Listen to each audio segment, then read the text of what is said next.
традиционный наш подход министр здравоохранения Елена Фаридовна Борисова и заместитель руководителя управления Роспотребнадзора по Якутии Изабелла Юрьевна Самойлова. Добрый день. На сегодняшний день ситуация по сезонному гриппу остается напряженной. Также порядка 10 тысяч, свыше 10 тысяч сегодня есть заболевших, 111 у нас человек госпитализировано. При этом надо отметить, что наибольший рост, конечно, сохраняется в группе между дети в возрасте 3-6 лет и школьного возраста. Как вы знаете, вчера по городу Якутску был объявлен карантин, который предварительно продлится до 16 числа. Следующая комиссия по санитарно-противоэпидемической на территории городского округа город Якутск будет проведена в пятницу. Значит, все меры противоэпидемические сегодня принимаются, лекарственные препараты в стационарах есть, и ситуация в рамках медицинской помощи стабильная. Что касается, значит, коронавируса, то так же, как и вчера, у нас ситуация стабильная на территории Республики Саха-Якутия, коронавирус не зарегистрирован. Позвольте добавить, да? Так, хочу сказать, что мы мониторим эпидситуацию по ОРВИ и гриппу, и у нас отмечался рост среди совокупного населения, превышение эпидпорогов на 30%, среди школьников рост был на 65%, среди детей от 3 до 6 лет, это основная группа, которая посещает детские учреждения, на 70%, поэтому вчера состоялось заседание санитарно-противоэпидемической комиссии города Якутска, на которой наше управление внесено было предложение объявить карантин, как уже говорила Елена Фраимовна, до 16 числа. Но пока это предварительно, возможно, ситуация будет разрешаться или продлеваться дальше. Приостановлена работа также и учреждений дополнительного образования, кружки, секции. Мы рекомендовали прекратить различные соревнования, массовые мероприятия. И также предупреждаем родителей и все население в целом избегать посещения массовых мест, носить маски, не прикасаться к лицу, чаще мыть руки, не притрагиваться к различным поверхностям, обрабатывать свои гаджеты, клавиатуры, ручки дверей, сотовые телефоны, как можно пользоваться меньше пластиковыми картами, деньгами, чаще обрабатывать руки. Это те же самые мероприятия, которые помогут избежать и коронавирусную инфекцию. Те же самые рекомендации, которые соблюдаются при ОРВИ, те же самые рекомендации мы даем и для профилактики коронавирусной инфекции. По поводу этого нового коронавируса хочу сказать, что мы сделали и проводим все мероприятия, которые на сегодняшний день рекомендованы Всемирной организацией здравоохранения, Федеральной службой Роспотребнадзора. Мы встречаем все международные рейсы, которые прибывают не только с территории КНР, но уже граница закрыта с КНР, но также и международные рейсы, которые прибывают в Якутск из Сеула, из Утапао, это Таиланд. Мы опрашиваем всех пассажиров, анкетирование идет также с помощью и пограничной службы, выясняем место жительства, телефоны, контактные, различные контакты, где останавливаются, и выясняем, посещали ли эти люди в последние 14 дней территорию Китайской Народной Республики, и таких лиц мы находим, берем под медицинское наблюдение.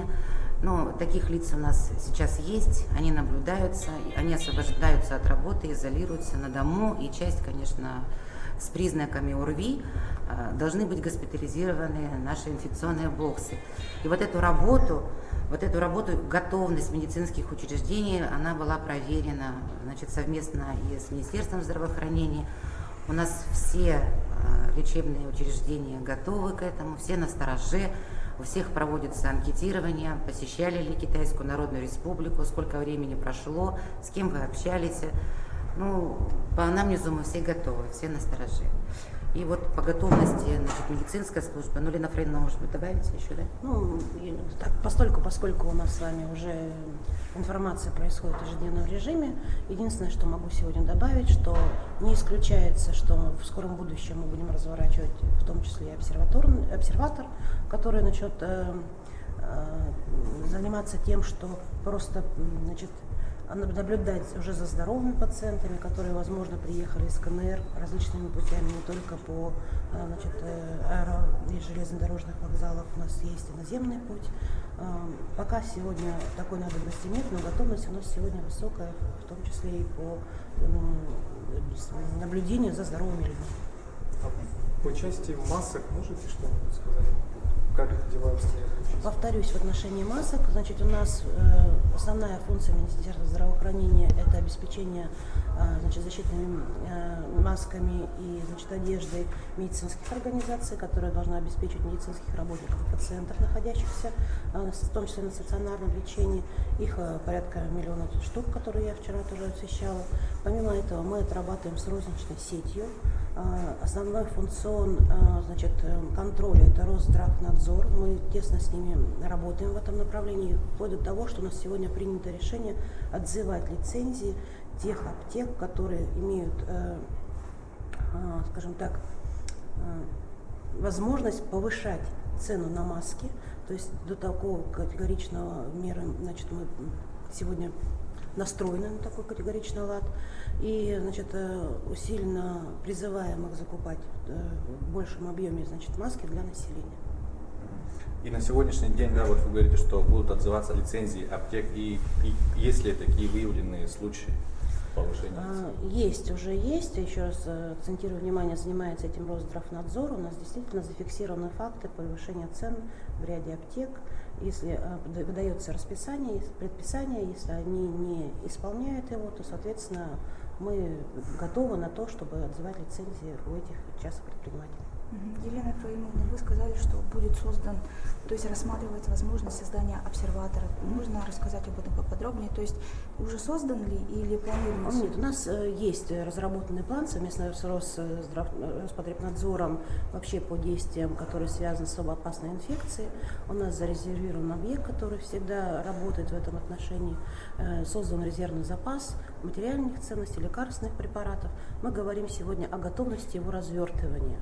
То есть, если сегодня ситуация будет такова и будет такая установка сегодня, в том числе по, значит, предписаниям Министерства здравоохранения Российской Федерации либо Роспотребнадзора России, то мы готовы тоже привлечь и другие объекты, которые не находятся в сфере здравоохранения.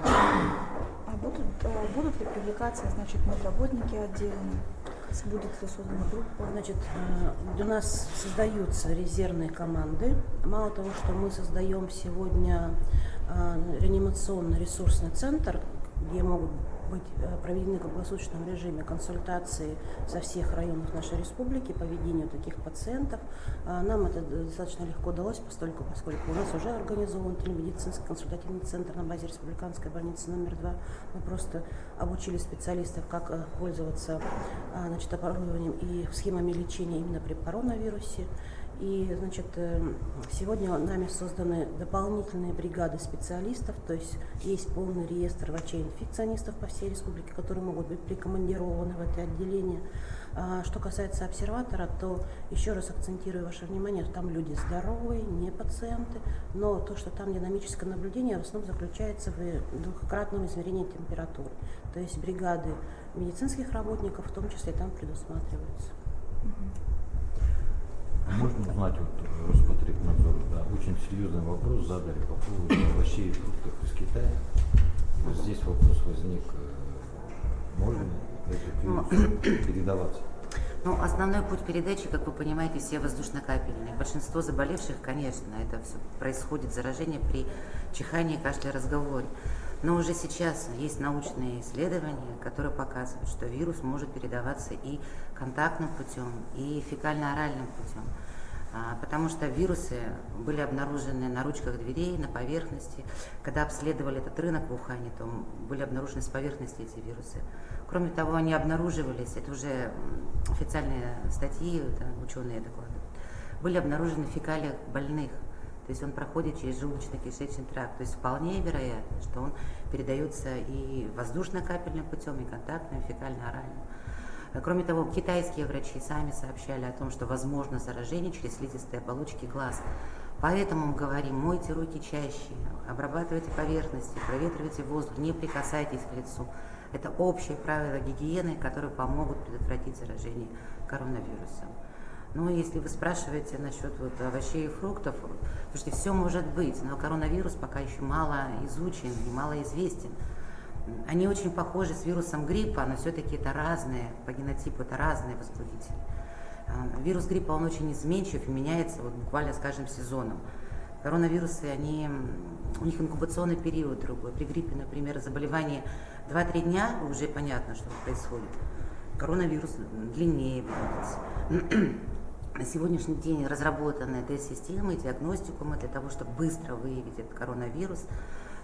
Тест-системы, они уже направлены в регионы, в референс-центры различные. Но вот сейчас Россия и Китай приступили к разработке вакцины. Наверное, в ближайшее время уже она появится.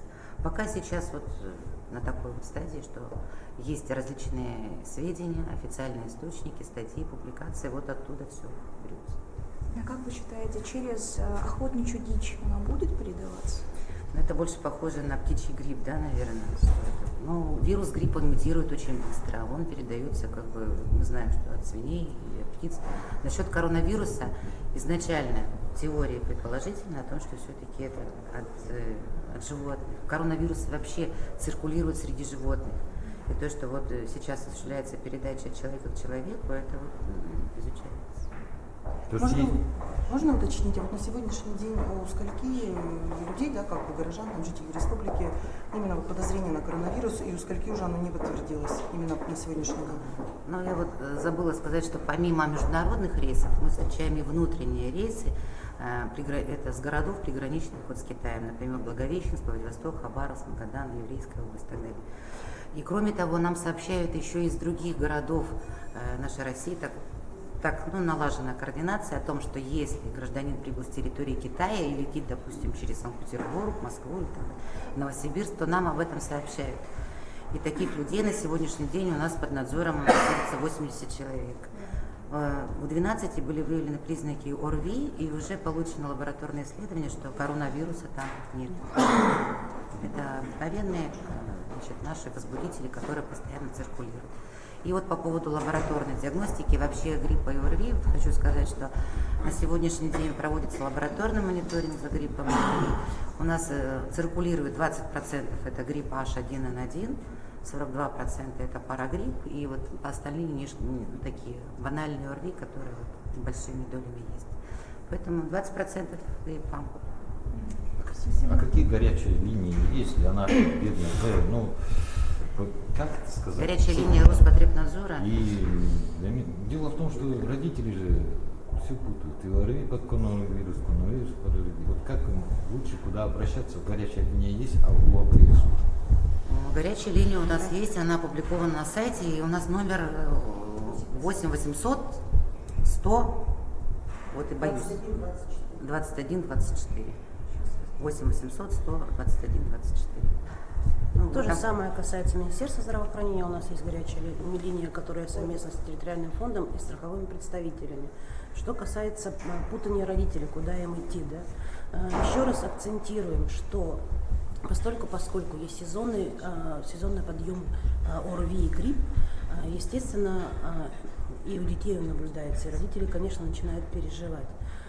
Заподозрить коронавирус можно только в том случае, если было путешествие, либо находились они непосредственно в странах Юго-Восточной Азии, либо уже с известным контактным лицом.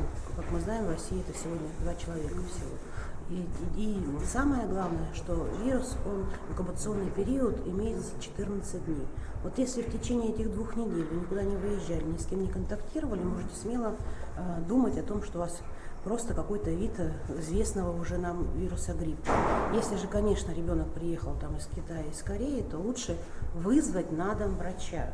Обязательно сказать о своей эпидостановке, что где-то вы посещали какую-то страну, и, соответственно, дальше уже будут медики работать по отлаженной схеме. Как Изабелла Юрьевна уже отмечала, сегодня принято решение лиц, которые имели, приехали, допустим, на территорию республики из этих стран, они берутся под наблюдение и даже не выпускаются на работу. То есть мы их сегодня отстраняем больничным листом от посещения рабочего места, либо садика, школы, неважно. И последний вопрос можно? Дайте совет любителям китайской кухни. Наверное, даже, я не знаю, Роспотребнадзор, наверное, правильно Все должно сказать. Все должно быть, любая техника безопасности, которую сегодня вообще принято ну, в каждой семье, наверное, она должна присутствовать, независимо от того, есть ли у нас подъем гриппа, либо у нас какой-то новый вирус, коронавирус. Вот только что сказали 20% H1N1, это вот бывший свиной грипп, которого мы так страшно боялись 5 лет назад. То есть такая же у нас была паническая ситуация на всей территории страны. Сегодня мы о нем говорим абсолютно спокойно и свободно. Поэтому обработка, хорошо бы, чтобы все-таки у нас кухня была это в домашних условиях приготовлена, где вы можете гарантировать, что прошла, в том числе тепловая, да, качественная обработка. Соблюдайте меры безопасности, которые требуются в целом, в том числе и от любых других видов заражений. Вот можно поправиться, да? Значит, телефон горячей линии в Якутске 8 800 550 21 24. И кроме того, есть единый консультационный центр Роспотребнадзора 8 800 555 49 43. Там говорят на английском, на русском и уже на китайском языках.